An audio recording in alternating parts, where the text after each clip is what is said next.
This screencast will break down the anatomy of DesignState just a little bit to give a high-level overview of how the system works and the major configuration files involved in the system. To begin with, we have what we call a repository XML, and this file will dictate which endpoints, a source and target systems we will interface with. And here we can see we have an Interlink 9 repository as well as an Agile SDK repository. And in this file, it really doesn't matter which system is the source and which is the target. DesignState really doesn't care. We can publish both ways depending on the policies put in place as well as the event handlers. So here we can see that we have essential systems. Depending on the type of system, we'll have different attributes which are required. Usernames, passwords, host names, and of course the users will have to have ample privileges to interact with the system to perform the functions required. So if we are creating change orders, we need to have a change analyst role, so on and so forth. So the next major component of DesignState is how we interact with these systems, right? So the repository XML will define which systems we're going to be interacting with, but then we need a mechanism to receive events from the outside world. To do that, we have a file called event handlers XML. And when we receive an event from an outside system, it's an XML formatted string, and one of those attributes in that XML string is an event type. So it could be, it's just a label that maps to a Java class here in Event Handlers XML. So for example, a state change on a promotion notice from Intralink might have an event type of event.DesignState change. So then we could go off and we could execute this Java class. And this Java class, it can do a number of things. We can use an out-of-the-box event handler, or maybe it does some pre-processing. Maybe it'll filter out an event. For example, we have an event that if the state is not approved or it's not set to the value defined in a properties file, then we just ignore it. That way we don't have to get way down into our policy or rules engine before we decide to not process the request any further. So in addition to this event handlers XML, we also have the ability just to code up a JSP, a Java server page, and that way targets or source systems that want to have an inbound event to us that don't have the capability to do web services, for example, or the coding is more painful on those systems. Maybe they can just issue an HTTP call and pass us the parameters we need, and the JSP can again package that up, format it in a way that DesignState understands, and then go ahead and put it into the processing queue. So there are a lot of options here on how systems interface with us, and event handlers XML is certainly a key component of that.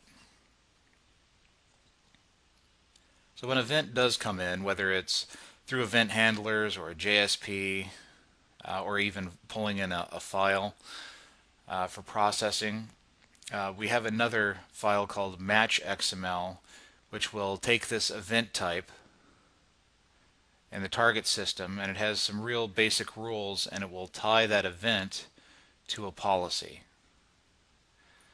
And the policy is really the heart of the DesignState system. So as you can see, we have the repositories. So this policy, it's clearly defined what it's for.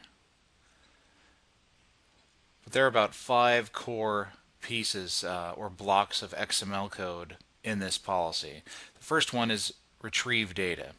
Within this XML element or node, we have the opportunity to go fetch any information that we need to process this event. So just because we receive an inbound event doesn't mean that we have all the information we need at hand. So here we can go out to whatever system we need. It might not even be the source or destination system. Maybe we want to go pull files off a hard drive or something. It really doesn't matter. Retrieve data is the place where we would do that. The next section in the policy is called transform data. This is kind of like a pre-processing area, if you will. If you want to manipulate the data before it's really evaluated, this is the place where you would do that. So if we have an Intralink part number, maybe it's like a file name, and we don't want that in Agile as the number, maybe we want to pull an auto number and assign it. Here is where we would do that. We can also set up our attributes for publishing across in this section of the policy. And next we have analyze data. So here you see some variable initialization.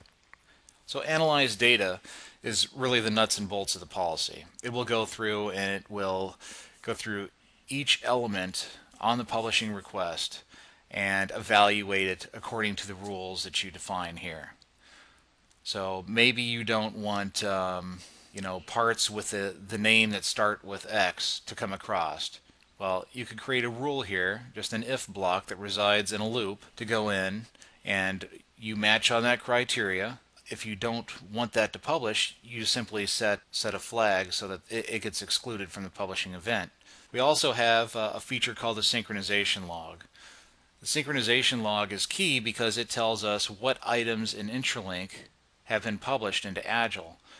We can keep up with the iterations and the versions and what's in Agile between the source and destination. And that's kind of what makes this product unique. So after all of our data is analyzed and it's put on the correct change order with the right workflow assigned, then we get down to the cancel publish block. So if the publish was set to cancel, this would take effect here and we would go ahead and cancel the publishing. Maybe there are some other action items like notifications. Maybe we need to send an email or an alert out. Again, this is the block where we would do that. Otherwise, we fall through and we publish the data. Here you can see we have some binary attachment comments. We can do supplemental activities such as attachments in this area. Otherwise, we're going to go ahead and we're going to just do the core functionality or whatever we specify, creating the items, red lines, the structure, change orders. This is where the actual publish into the target takes place. Up until this XML block, it's all been just arranging the metadata on how we want it to look. And the publish target data is where we actually make it happen. So that is the anatomy of DesignState at a 40,000 foot level.